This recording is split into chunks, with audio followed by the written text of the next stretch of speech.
رمضان کا مہینہ وہ بابرکت مہینہ ہے جس مہینے کے اندر قرآن نازل ہوا. قرآن کریم جس مہینے میں نازل ہوتا ہے اس مہینے کو اللہ رب العالمین تمام مہینوں میں سب سے افضل بنا دیتا ہے. شہر رمضان الذی انزل فیہ القرآن، رمضان کا مہینہ وہ بابرکت مہینہ ہے جس مہینے کے اندر قرآن نازل ہوا. آپ کسی سے پوچھیں کہ مہینے کتنے ہوتے ہیں ایک سال میں؟ 12. ان سے پوچھو کہ ان 12 مہینوں میں سب سے افضل مہینہ کون سا ہے تو آپ کو جواب ملے گا رمضان. عام دنوں میں ایک نیکی کا ثواب 10 گنا، لیکن رمضان میں ایک نیکی کا ثواب 70 گنا. عام دنوں میں ایک رکعت نماز پڑھیے تو 10 رکعت کا ثواب، رمضان میں ایک رکعت پڑھیے تو 70 رکعت کا ثواب، اور نیت اگر اچھی ہے تو اس سے بھی زیادہ اللہ رب العالمین بڑھا دیتا. لیکن رمضان کے مہینے کو یہ فضیلت کیسے ملی؟ کیوں ملی؟ اس لیے ملی کیونکہ اس مہینے کے اندر قرآن نازل ہوا ہے. آپ دیکھیے رات روز آتی ہے، سورج نکلا تو ڈوبے گا بھی، لیکن آپ اندازہ لگائیے کہ رمضان کو سب سے بڑی فضیلت اس لیے ملی کیونکہ اس مہینے میں قرآن نازل ہوا. لیکن رمضان کے دن میں، رمضان کے مہینے کے دن میں یا رات میں قرآن کب نازل ہوا؟ تو اس کا جواب ہے رات میں قرآن نازل ہوا. نبی اکرم پر جو قرآن کی آیتیں نازل ہوئیں وہ رات میں نازل ہوئیں. اللہ رب العالمین نے رمضان کے مہینے کی جس رات میں قرآن اترا، قرآن نازل ہوا، اس قرآن کی برکت سے اللہ رب العالمین نے اس رات کو بھی تمام راتوں میں سب سے افضل قرار دے دیا. اور کیا فرمایا؟ اِنَّا أَنزَلْنَاهُ فِي لَيْلَةِ الْقَدْرِ، ہم نے اس قرآن کریم کو لیلۃ القدر میں، رمضان کی طاق راتوں میں سے کسی ایک رات میں اتارا. وَمَا أَدْرَاكَ مَا لَيْلَةُ الْقَدْرِ، اور تمہیں کیا معلوم کہ لیلۃ القدر کیا ہے؟ جس رات میں ہم نے اس قرآن کریم کو نازل کیا، اس قرآن کے نازل ہونے کی وجہ سے اللہ رب العالمین نے اس رات کو 1000 مہینوں کی عبادت سے زیادہ فضیلت عطا فرما دی. لیلۃ القدر خیر من الف شہر، اس رات کا جاگ لینا 1000 مہینوں کی عبادت سے زیادہ بہتر ہے. 1000 مہینوں کی عبادت ایک طرف اور اس ایک رات کی عبادت ایک طرف، اور اس ایک رات کی عبادت 1000 مہینوں کی عبادت سے زیادہ افضل. اب آپ اندازہ لگائیے اس رات کو یہ فضیلت کیوں ملی؟ قرآن کریم کی برکت سے. آپ ان بچوں کو معمولی مت سمجھیے، جنہوں نے حفظ کیا ہے یہ وہ بچے ہیں جب زمین پر چلتے ہیں تو رب کعبہ کی قسم یہ ننگی زمین پر نہیں چلتے، ان کے قدم کو زمین پر رکھنے سے پہلے فرشتے اپنے پر بچھا دیتے ہیں. سمندر کی مچھلیاں قرآن کا علم حاصل کرنے والوں کے لیے سمندر میں دعا کرتی ہے، آسمان کے فرشتے ان کے لیے رحمت کی دعا کرتے ہیں. غور کیجئے، یہ قرآن جس شہر میں نازل ہوا اللہ نے اس کو ام القری بنا دیا. قرآن جس مہینے میں نازل ہوا اللہ نے سید الشہور بنا دیا. قرآن جس رات میں نازل ہوا اللہ نے اس رات کو لیلۃ القدر خیر من الف شہر بنا دیا، 1000 مہینوں کی عبادت سے زیادہ بہتر. یہ قرآن جو فرشتہ لے کر آیا، وہی فرشتہ تورات بھی لے کر آیا تھا، وہی فرشتہ زبور بھی لے کے آیا تھا، وہی فرشتہ انجیل بھی عیسیٰ پر لے کر آیا تھا. لیکن اس وقت وہ ایک معمولی فرشتہ تھا، وہ صرف فرشتہ کہلاتا تھا.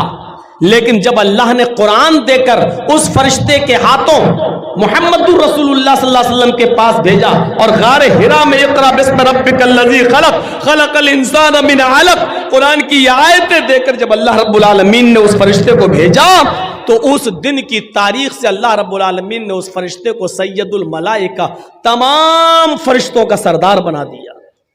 تمام فرشتوں کا سردار کون ہے؟ جبرائیل علیہ السلام.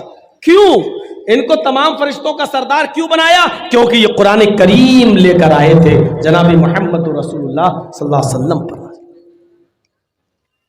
نبی سب برابر ہیں، کسی پر تورات اتری، کسی پر زبور اتری، کسی پر انجیل اتری،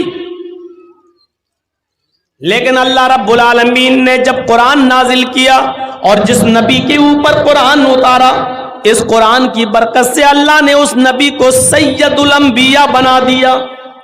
ہم سوچ رہے ہیں، اندازہ لگا سکتے ہیں، سید الانبیاء، تمام نبیوں کا سردار. جتنے بھی پیغمبر اس دنیا میں آئے ہیں، چاہے وہ 1 لاکھ ہو، 1.25 لاکھ ہو، کم و بیش 1,24,000 ہو، جتنے بھی ہوں، قرآن جس نبی کے اوپر نازل ہوا، اللہ نے اس قرآن کی برکت سے اس نبی کو سید الانبیاء بنا دیا. اور یہ قرآن جس امت نے پکڑا اور پڑھا اور سیکھا، اپنے کنٹھسٹ کیا، اس پر عمل کیا، تو اللہ نے اس کو خیر امت بنا دیا. کنتم خیر امت، تم سب سے بہتر امت ہو. دنیا میں بہت سی امتیں، بہت سی قومیں، لیکن تمہیں سب سے بہتر قوم بنایا جا رہا ہے. اس لیے کیونکہ تم قرآن کو پڑھتے ہو اور قرآن کے مطابق تم دوسروں کو نیکی کا حکم دیتے ہو اور برائیوں سے لوگوں کو روکتے ہو. کنتم خیر امہ، قرآن جس امت نے پکڑا اس کو خیر امت کہہ دیا. جب قرآن شہروں کی حیثیت بدلتا ہے، فرشتے کی حیثیت بدلتا ہے، مہینے کی حیثیت بدلتا ہے، رات کی حیثیت بدل رہا ہے، تو ایسا کیسے ہو سکتا ہے جو قرآن پڑھائے اس کا مقام نہ بدلے اور جو قرآن پڑھے اس کا مقام نہ بدلے؟ ایسا کیسے ہو سکتا ہے؟ اس لیے اللہ کے نبی نے فرمایا، خیرکم من تعلم القرآن وعلمہ، تم میں سب سے بہتر وہ ہے جو قرآن کو خود پڑھتا ہے اور دوسرے کو پڑھاتا ہے، جو خود سیکھتا اور دوسرے کو سکھاتا ہے.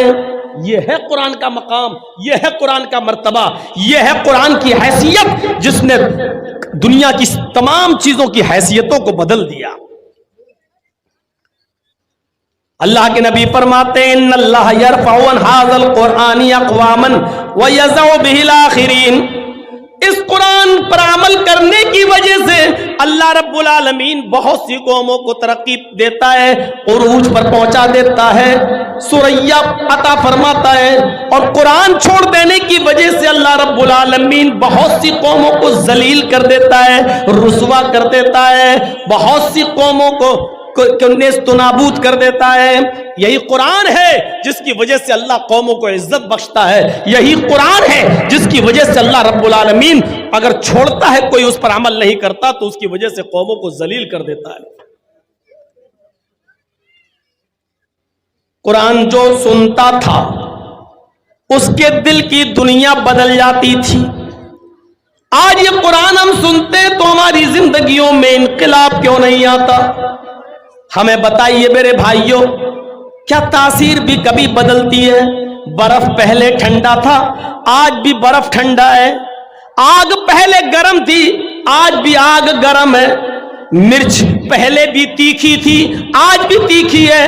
نمک پہلے بھی کھارا تھا، آج بھی کھارا ہے. چینی جب بنی تھی تب بھی میٹھی تھی، آج بھی چینی میٹھی ہے. گڑ جب پیدا ہوا تو بھی میٹھا تھا، آج بھی وہ میٹھا ہے. لیمو پہلے کھٹا تھا، آج بھی کھٹا ہے. دنیا کی کوئی چیز اٹھا کر دیکھ لو، کسی چیز کی حیثیت میں ہم چینجنگ نہیں دیکھتے ہیں، تبدیلی نہیں دیکھ رہے ہیں. مرچ جب پیدا ہوئی تو تیکھی، آج بھی تیکھی. نمک پہلے کھارا، آج بھی کھارا. چینی اور گڑ پہلے میٹھا، آج بھی میٹھا. میرے بھائیوں، پھر قرآن کی تاثیر کیسے بدل گئی؟ پہلے جو قرآن پڑھتا تھا اس کے دل کی دنیا بدل جایا کرتی تھی. آج یہ قرآن ہم پڑھتے اور سنتے ہیں، لیکن آج ہمارے دل کی دنیا کیوں نہیں بدلتی؟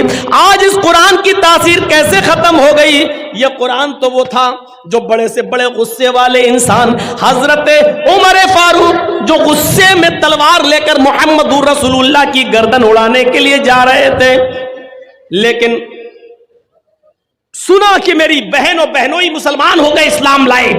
جب ان کے گھر گئے، دروازے پر کھڑے ہو کر قرآن کی چند آیتیں سن لی. کہا بتاؤ کیا پڑھ رہے تھے؟ مارا بہن کو بھی، بہنوئی کو بھی. جب بتا دیا گیا کہ ہاں قرآن پڑھ رہے تھے اور ہم اس سے بدل نہیں سکتے, ہم اس کو چھوڑ نہیں سکتے, تب حضرت عمر نے کہا اچھا مجھے بھی سناؤ یہ کیا ہے جو اس کو پڑھ لیتا ہے, سن لیتا ہے, پھر چھوڑنے کا نام نہیں لیتا. چند آیتیں قرآن کی سنی, ایک آیت دو آیت مشکل سے 3 آیتیں ہی پڑھی تھی, اور عمر فاروق نے 3 آیتیں ہی سنی تھی. چیخ پڑے نہیں نہیں, یہ قرآن کسی انسان کا کلام نہیں ہو سکتا, یہ قرآن کسی انسان کا کلام نہیں ہو سکتا ہے. آئے میری بہن, آئے میرے بہنوئی, مجھے بھی اس ذات کے پاس لے چلو جس کے اوپر یہ قرآن نازل ہوا ہے, یعنی محمد رسول اللہ صلی اللہ علیہ وسلم کے پاس لے کر چلو. جب حضرت عمر کو نبی اکرم کے پاس لایا گیا تو یہی عمر قرآن کی چند آیتیں سن کر محمد رسول اللہ کے ہاتھ پر بیعت کر کے اسلام لے آتے ہیں. قرآن کی چند آیتیں کوئی سن لیتا تھا دل کی دنیا بدل جاتی تھی. آج کیا ہو گیا ہم قرآن سنتے ہیں لیکن ہماری دل کی دنیا نہیں بدلتی ہے. یہی قرآن ہے. عبداللہ ذوالبجادین جنگل میں بکریاں چرا رہا ہے اور محمد رسول اللہ پر ایمان لانے والے صحابہ بھی جنگل میں بکریاں چرا رہے ہیں. ہاں بکریاں چرا رہے ہیں. بکریاں چراتے جاتے اور صحابہ قرآن کی آیتیں گنگناتے جاتے. بکریاں چرا رہے ہیں اور قرآن کی تلاوت زور زور سے کرتے جا رہے ہیں, جنگل میں پڑھتے جا رہے ہیں. عبداللہ ذوالبجادین جو پکا کافر ہے اس کے کانوں میں قرآن کی آواز ٹکراتی ہے. صحابہ کو قرآن پڑھتے ہوئے دیکھتا ہے تو کان لگا کر سننے لگتا ہے. ابھی اس نے چند آیتیں ہی سنی تھی جنگل میں بکریاں چراتے ہوئے, چند آیتیں ہی سنی تھی کہ وہ فوراً اپنی بکریاں لے کر واپس آتا ہے اور اپنے چچا سے کہتا ہے اے چچا ان بکریوں کو پکڑو, اب میں ان بکریوں کو نہیں چراؤں گا اور آپ کی غلامی سے آزادی چاہتا ہوں, اس لیے کہ آج ہم نے ایک ایسی کتاب سنی ہے, آج ایسی آیتیں سنی ہے, آج ایسا کلام سنا ہے جو کسی انسان کا کلام نہیں ہو سکتا ہے. عبدالعزا کو, یہ عبدالعزا نام ہے ابھی ان کا, یہ کافر تھے. ابھی جب قرآن کی چند آیتیں سننے کے بعد اپنے چچا کے پاس گئے تو کہا اپنی بکریاں لو. چچا نے کہا کیوں, کیا بات؟ اب میں اسلام لاؤں گا. چچا نے کرتا اتروا لیا, لنگی اتروا دی, گنجی اتروا دی, جوتے تک اتروا دیے, بالکل برہنہ کر دیا, ننگا کر دیا, اور فرمایا جب تم ہمارے نہیں رہے, اسلام لانا چاہتے ہو, قرآن پر عمل کرنا چاہتے ہو, قرآن پر ایمان لانا چاہتے ہو, تو میں نے جو کچھ دیا سب کچھ واپس کرو. کرتا اتار دیا, جوتے اتار دیے, گنجی اتار دی, جو کچھ امامہ سب اتار دیا, صرف لنگی رہ گئی. کہا چچا جان صرف اتنی اجازت دے دو کہ میں اپنے گھر جاؤں اور اپنی ماں سے کپڑا لے لوں, اس کو ہم لپیٹ لیں اور آپ کی لنگی ہم آ کر واپس کر دیں. چچا کہتا ہے نہیں, اتنی دیر کی بھی اجازت نہیں دوں گا کہ تم اپنے گھر جاؤ. اگر تم اسلام پر عمل کرتے ہو, قرآن پر ایمان لانا چاہتے ہو, تو تمہیں لنگی ابھی اتارنا پڑے گی.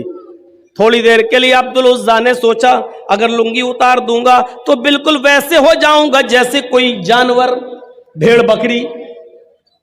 پھر سوچا جب ایمان لے ہی آیا ہوں, کلمہ پڑھنے کے لیے تیار ہوں, تو یہ قربانی بھی دے دینا چاہیے.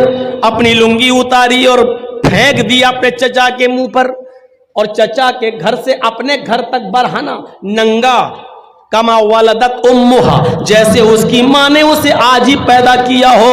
اس ظالم چچا نے لنگی تک چھین لی اور اپنے چچا کے گھر سے اپنے گھر تک جب آیا تو بالکل برہنہ اور ننگا آیا. راستے میں لوگوں نے اس کو ٹوکا, اے عبدالعزا یہ کیا ہو گیا؟ اور عبدالعزا کہتا ہے اب میں مومن ہوں, اب میں مومن ہوں. کیسا لگ رہا ہے یہ جملہ؟ اب میں مومن ہوں, یعنی ساری چیزیں اتار دی, اب میں مومن ہوں, یعنی ایمان قربانی مانگ رہا ہے. میں نے اپنے کپڑوں کی, جوتے کی, گنجی کی, یہاں تک کہ لنگی تک کی قربانی دے دی, کیونکہ اب میں مومن ہوں. میرے بھائیوں ذرا تصور کرو کہ اس حال میں